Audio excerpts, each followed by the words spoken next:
ஒரு ஆணை அவரது உடல் தோற்றத்தை வைத்து, நீ கருப்பாக இருக்கிறாய், உயரம் இல்லை, உடல் பருமன் அதிகம் என்று தொடர்ந்து அவமதித்து மனவேதனை ஏற்படும் வகையில் பேசுவது சாதாரண கேலி என்று மட்டும் சட்டம் பார்க்காது.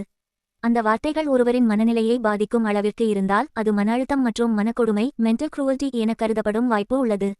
குறிப்பாக திருமண வாழ்க்கையில் மனைவி கணவனை தொடர்ந்து இழிவுபடுத்தி பேசுவது, மற்றவர்களின் முன் அவமானப்படுத்துவது, உடல் தோற்றத்தை கேலி செய்வது போன்றவை குடும்ப நீதிமன்றத்தில் முக்கிய ஆதாரமாக பார்க்கப்படும். சட்ட ரீதியாக என்ன நடவடிக்கை எடுக்கலாம்? குடும்ப நீதிமன்றத்தில் மென்டல் குரூவல்டி அடிப்படையில் விவாகரத்து மனு தாக்கல் செய்யலாம். தொடர்ந்து அவமதிப்பு நடந்ததை நிரூபிக்க வாட்ஸ்ஆப் செய்திகள், ஆடியோ வீடியோ பதிவுகள், சாட்சிகள், சமூக வலைதள பதிவுகள் போன்றவை ஆதாரமாக பயன்படுத்தலாம். எந்த சட்டங்களின் கீழ் இது பார்க்கப்படும்? ஃபேமிலி லா அடிப்படையில் ஹிந்து மேரேஜ் ஆக்ட் 1955 பிரிவின் கீழ் குரூவல்டி காரணமாக விவாகரத்து கோர முடியும். அவதூறு அளவிற்கு பேசப்பட்டால் பாரதிய நியாய் சங்கிதா 2023 கீழ் அவதூறு புகாரும் கொடுக்கலாம். நீ இன்னொரு பெண்ணுடன் தொடர்பில் இருக்கிறாய் என்று ஆதாரம் இல்லாமல் குற்றம் சாட்டினால், மனைவி எந்த ஆதாரமும் இல்லாமல் கணவனை ஒழுக்கக்கேடு செய்தவர் போல தொடர்ந்து குற்றம் சாட்டுவது மிகவும் முக்கியமான விஷயம். இந்திய நீதிமன்றங்கள் பல தீர்ப்புகளில் இதை மென்டல் குரூவல்டி என்று கூறியுள்ளன.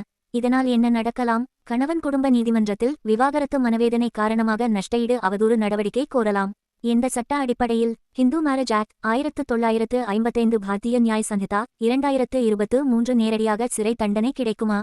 ஒவ்வொரு கேலி பேச்சிற்கும் உடனே சிறை தண்டனை கிடைக்காது. நீதிமன்றம் பார்க்கும் முக்கிய அம்சங்கள், அது தொடர்ந்து நடந்ததா, மன அழுத்தம் அதிகமாக ஏற்பட்டதா, குடும்ப வாழ்க்கை பாதிக்கப்பட்டதா, பொதுமக்கள் முன் அவமானப்படுத்தப்பட்டாரா, ஆதாரங்கள் உள்ளனவா? இவை நிரூபிக்கப்பட்டால் விவாகரத்து, நஷ்டஈடு, அவதூறு வழக்கு மனக்கொடுமை அடிப்படையிலான தீர்ப்புகள் வரும் வாய்ப்பு உள்ளது.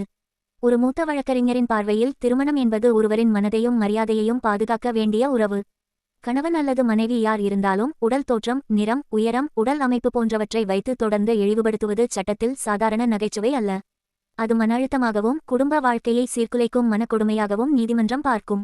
அதேபோல் ஆதாரம் இல்லாமல் கள்ளத் தொடர்பு குற்றச்சாட்டு சுமத்துவதும் மிகவும் கடுமையான குற்றச்சாட்டு என கருதப்படும்.